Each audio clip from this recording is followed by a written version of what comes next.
Assalamualaikum warahmatullahi wabarakatuh. Saya Arisodik, mahasiswa pasca sarjana program studi ilmu manajemen Institut Pertanian Bogor yang pada kesempatan kali ini akan melakukan review jurnal dengan topik Total Quality Management Tools. Ada 3 judul jurnal yang akan di-review pada kesempatan kali ini.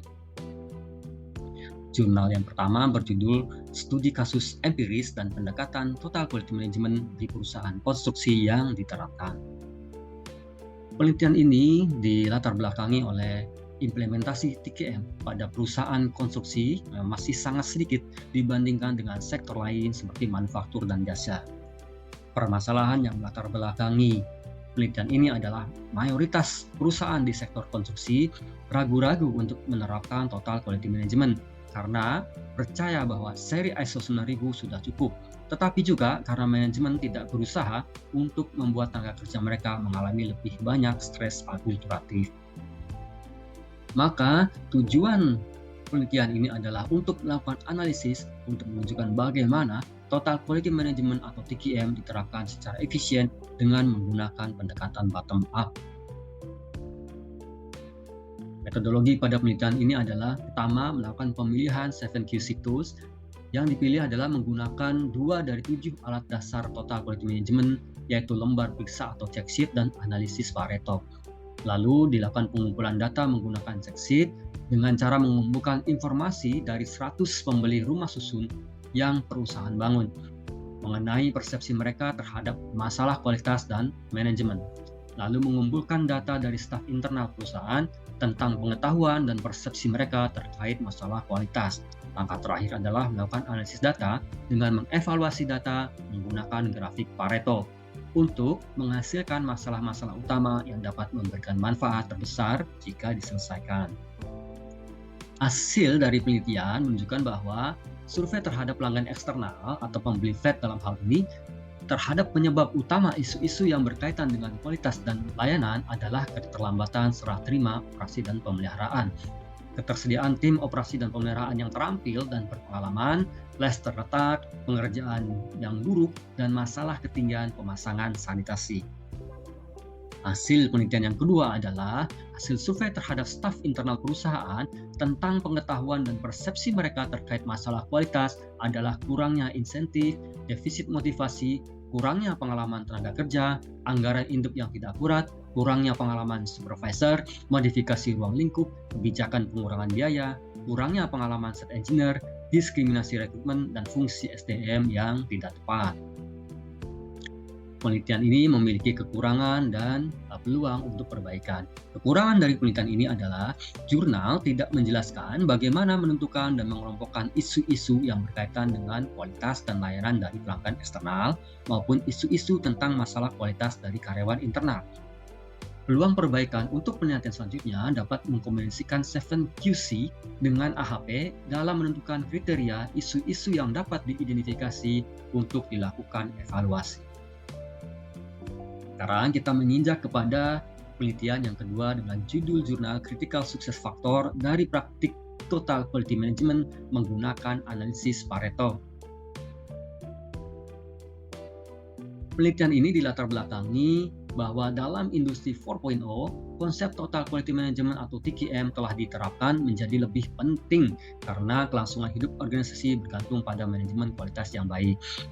Permasalahan yang melandasi penelitian ini adalah dalam 2 dekade terakhir, para peneliti memfokuskan tinjauan literatur tentang TQM dalam kaitannya dengan peningkatan kinerja bisnis untuk mendapatkan keunggulan kompetitif dan kinerja yang berkelanjutan. Literatur sebelumnya menyatakan bahwa faktor-faktor yang berhubungan dengan manusia, soft factor, TQM yang jauh lebih penting bagi keberhasilan implementasi TQM daripada faktor-faktor inti atau hard. Tujuan dari penelitian ini adalah untuk mengidentifikasi faktor penentu keberhasilan atau critical success factor Total Quality Management. Yang kedua, menganalisis literatur kuantitatif yang berkaitan dengan praktik-praktik Total Quality Management. Metodologi dalam penelitian ini adalah pertama melakukan tinjauan literatur sistematis dari data Web of Science dan Scopus yang berfokus pada publikasi dari tahun 1987 hingga 2019. Kata kunci artikel meliputi Total Quality Management atau TQM, praktik TQM, konstruksi TQM, manajemen kualitas empiris, dan peningkatan kualitas. Proses penyaringan dilakukan dari 405 artikel menjadi 145 untuk memenuhi kriteria inklusi. Kemudian artikel teks lengkap disaring lagi dari 145 menjadi 103 artikel. Lalu, pada langkah terakhir hanya 91 studi penelitian yang dimasukkan dalam literatur ini. Langkah yang kedua adalah melakukan pelaporan dan diseminasi dengan menggunakan alat kualitas analisis Pareto diterapkan untuk mengidentifikasi critical success factor atau TQM.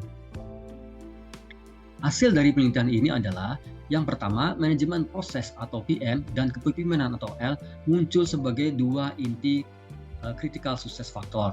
Hal ini menunjukkan bahwa peran utama manajemen puncak dan dukungannya untuk keberhasilan implementasi total quality management. Hasil yang kedua menunjukkan berdasarkan temuan ada dua konteks penelitian yang perlu mendapat perhatian lebih lanjut, yaitu industri 4.0 dan keberlanjutan. Penelitian ini memiliki kekurangan dan peluang untuk dilakukan pengembangan.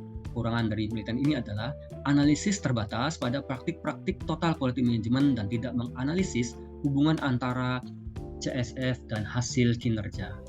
Peluang pengembangan untuk penelitian selanjutnya adalah di antara beberapa faktor vital sulit untuk menentukan peringkat faktor-faktor tersebut. Oleh karena itu, peneliti selanjutnya dapat mengadopsi teknik kriteria keputusan lain seperti proses hierarki analitik atau AHP. Judul penelitian yang ketiga pada jurnal ini adalah pengurangan cacat dengan penggunaan 7 alat kontrol kualitas untuk peningkatan produktivitas di perusahaan otomotif. Penelitian ini dilatar belakangi oleh teknik peningkatan berkelanjutan perlu diimplementasikan dan dianalisis untuk peningkatan produktivitas. Permasalahan yang melatar belakangi dari penelitian ini adalah adanya ketidaksesuaian kualitas sehingga perlu ditentukan akar penyebab masalah untuk menyusun solusi yang mungkin diusulkan. Maka tujuan dari penelitian ini adalah untuk melakukan analisis peningkatan pengurangan cacat sebelum dan sesudah implementasi alat QC. Metodologi yang digunakan untuk melakukan penelitian ini adalah pertama, melakukan observasi lapangan, yaitu dilakukan kunjungan yang dilakukan untuk mengetahui kesesuaian tingkat kecacatan di jalur perakitan kendaraan, yaitu jalur sasis dan jalur trim di Departemen Inspeksi Kendaraan. Langkah yang kedua adalah melakukan analisis dengan menilai peningkatan pengurangan cacat di jalur perakitan selama implementasi, yaitu bulan November 2015 hingga Februari 2016 dari 7 alat QC tradisional, yaitu diagram alir, lembar pemeriksaan, histogram, diagram Pareto, diagram sebab akibat, diagram pencar, dan diagram kontrol. Hasil dari penelitian mengungkapkan bahwa frekuensi cacat tertinggi di lini sasis adalah 132 pada bulan Desember 2015 sebelum penerapan alat 7QC. Dan jumlah cacat terendah terrecord sebanyak 13 ditemukan pada bulan Februari 2016 setelah penerapan alat 7QC, sehingga peningkatan keseluruhan dalam pengurangan cacat untuk lini sasis adalah 90%. Lalu temuan yang kedua adalah frekuensi cacat tertinggi di lini trim adalah 157 cacat pada bulan November 2015 sebelum penerapan alat 7QC, dan jumlah cacat terendah adalah 28 ditemukan pada bulan Februari 2016 setelah penerapan alat 7QC. Peningkatan keseluruhan dalam pengurangan cacat untuk lini trim adalah 82%.